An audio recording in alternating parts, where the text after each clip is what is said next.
போல தேசத்தின் உயிரும் முதுகெலும்பும் கிராமத்தில் தான் உள்ளது, குறிப்பாக விவசாயிகளிடத்தில் உள்ளது என்று சொன்னார்கள். எல்லோருடைய வாழ்விலும் இனிப்பு நிலைக்க வேண்டும் என்றால் கரும்பு வேணும். அந்த கரும்பு விவசாயிகளுக்கு இன்றைக்கு கசப்பை கொடுத்துக் கொண்டு அவர்களுடைய வாழ்வாதாரத்தை பாதிக்கக்கூடிய நடவடிக்கைகளை தொடர்ந்து மேற்கொண்டு வருகின்ற திரு ஆரூரான் சர்க்கரை ஆலை நிர்வாகத்தை கண்டிக்கிறோம்.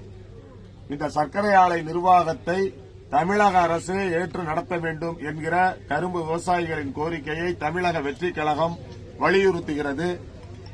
உங்களுடைய கோரிக்கைகளை எல்லாம் உங்கள் அந்த சங்கத்தினுடைய நிர்வாகிகள் எங்களை சந்தித்து அளித்திருக்கிறார்கள்.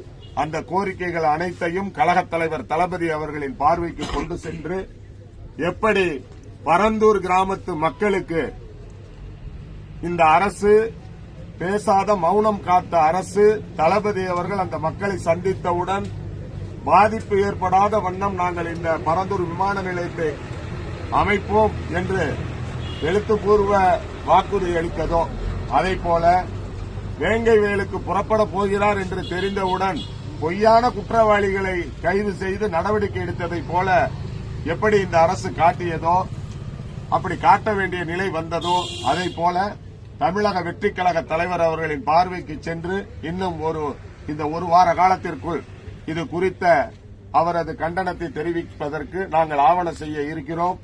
தொடர்ந்து உங்களுடைய எல்லா சுக நிகழ்வுகளை எல்லாம் தவிர்த்து இந்த 850 நாட்களாக இந்த கடுமையான ஒரு உள்ளிருப்பு போராட்டத்தை நடத்தி கொண்டிருக்கின்ற விவசாயிகளை எல்லாம் நாங்கள் இந்த நேரத்தில் பாராட்டி, நீங்கள் ஊக்கத்தோடு இந்த போராட்டத்தை தொடருங்கள்.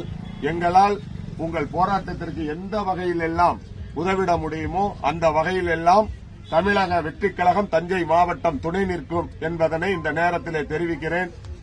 இங்கே விவசாயி அவர்கள் பேசும்போதே அவர்கள் கண்கலங்கியதை பார்க்க முடிந்தது. அப்படிப்பட்ட பாதிப்புகளை ஏற்படுத்தி இருக்கிற இந்த நிர்வாகம் கண்டிக்கப்பட வேண்டியது மட்டுமல்ல, தண்டிக்கப்பட வேண்டியதும் கூட. அப்படி அதற்கு எந்த நீதி விசாரணையின் மூலம் நீங்கள் மேற்கொள்ளும் முயற்சிகளாக இருந்தாலும் அதில் தமிழக வெற்றிக் கழகம் ஈடுபடும், உங்களுக்கு ஒத்துழைப்பாக இருக்கும், உறுதுணையாக இருக்கும் என்கிற உறுதியினை அளித்து உங்கள் போராட்டம் வெகு விரைவில் வெல்லட்டும் என்று கூறி விடைபெறுகிறேன். நன்றி.